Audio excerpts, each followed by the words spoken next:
señoras y señores asambleístas. Señor presidente de la Asamblea, agradeciéndole mucho la posibilidad de dirigirnos al Pleno de la Asamblea para un asunto tan importante que nos convoca el día de hoy a varias organizaciones de la sociedad civil que trabajamos con niñez y adolescencia, generalmente la niñez y adolescencia que está en las condiciones más críticas en nuestra sociedad. La Red de Convivencia Ecuador es una red de aproximadamente 15 organizaciones que trabajan con niñas, niños y adolescentes privados del medio familiar o en riesgo de estarlo.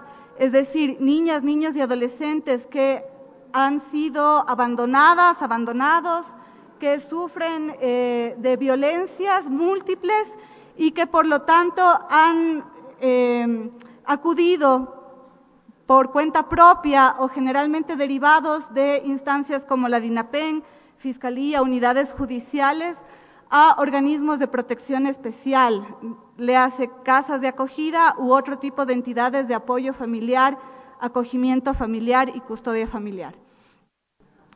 Quisiera hacer un pantallazo muy breve sobre la situación actual de vulneración de derechos a las niñas, niños y adolescentes en el país. Como ustedes saben, el Ecuador ha venido atravesando una situación por varios años de desmontaje del sistema de protección integral de derechos a la niñez y adolescencia.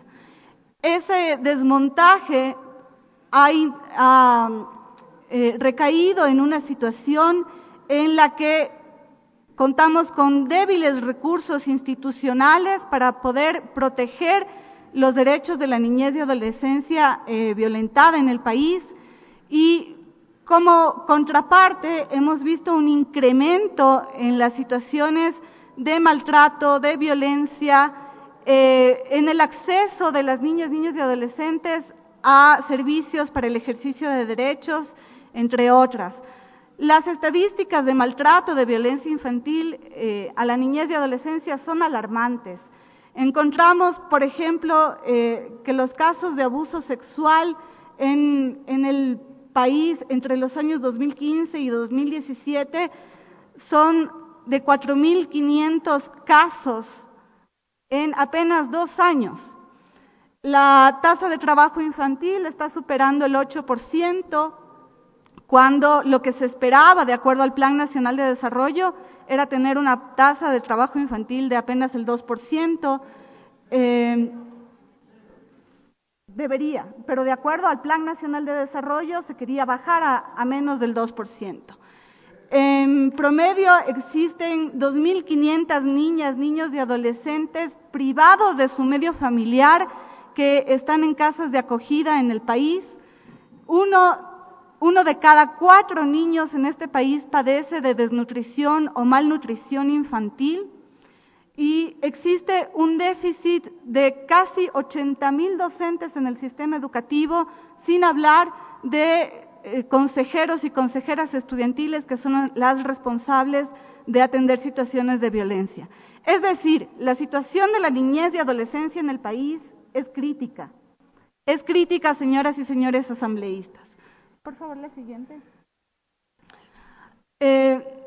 En este panorama, el Comité de los Derechos del Niño visitó el país en el año 2017 y en relación con los informes sombra que se presentaron en ese momento y también con los informes oficiales que presentó el Ecuador, hubo algunas alertas muy importantes que presentó el Comité de los Derechos del Niño al país. Entre ellos, la evidencia de que estaba totalmente debilitado y desestructurado el sistema de protección integral de derechos a la niñez y adolescencia. El Ecuador no podía dar cuenta, por ejemplo, de cuál es el presupuesto que invierte en la política pública de protección integral de derechos a la niñez y adolescencia. Se da cuenta de problemáticas absolutamente graves que están ocurriendo en el país y para las que no hay un sistema articulado que pueda dar respuesta a esas problemáticas.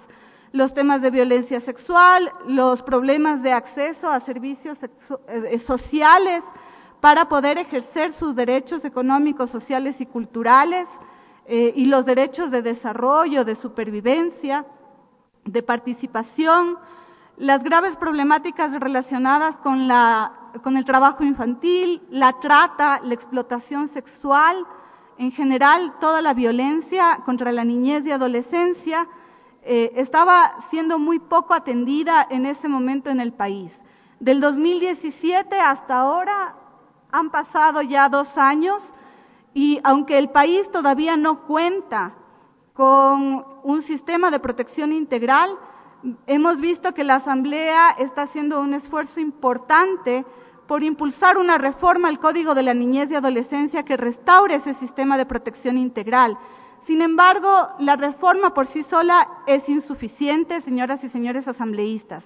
Es necesario, como lo recomienda el Comité de Derechos del Niño, que se tomen toda una serie de medidas administrativas, legislativas y judiciales para poder efectivamente tener ese sistema articulado y que en esas medidas se incorpore el principio de interés superior del niño, la niña, el adolescente y la adolescente en todo el aparataje estatal que pueda dar respuesta a estas graves problemáticas. En este contexto, siguiente por favor, nosotros respaldamos irrestrictamente, como ustedes tendrán en la carta que les entregamos las distintas organizaciones a ustedes, la creación de una comisión especializada para la niñez y adolescencia que tenga varias tareas, la legislativa, la tarea de fiscalización para tener un sistema integral de protección de derechos. Y les pedimos que en esta propuesta que ustedes están discutiendo de reforma a la ley orgánica de la función legislativa, se incorpore esta comisión. Muchas gracias. La intervención de Poema Carrión de la Red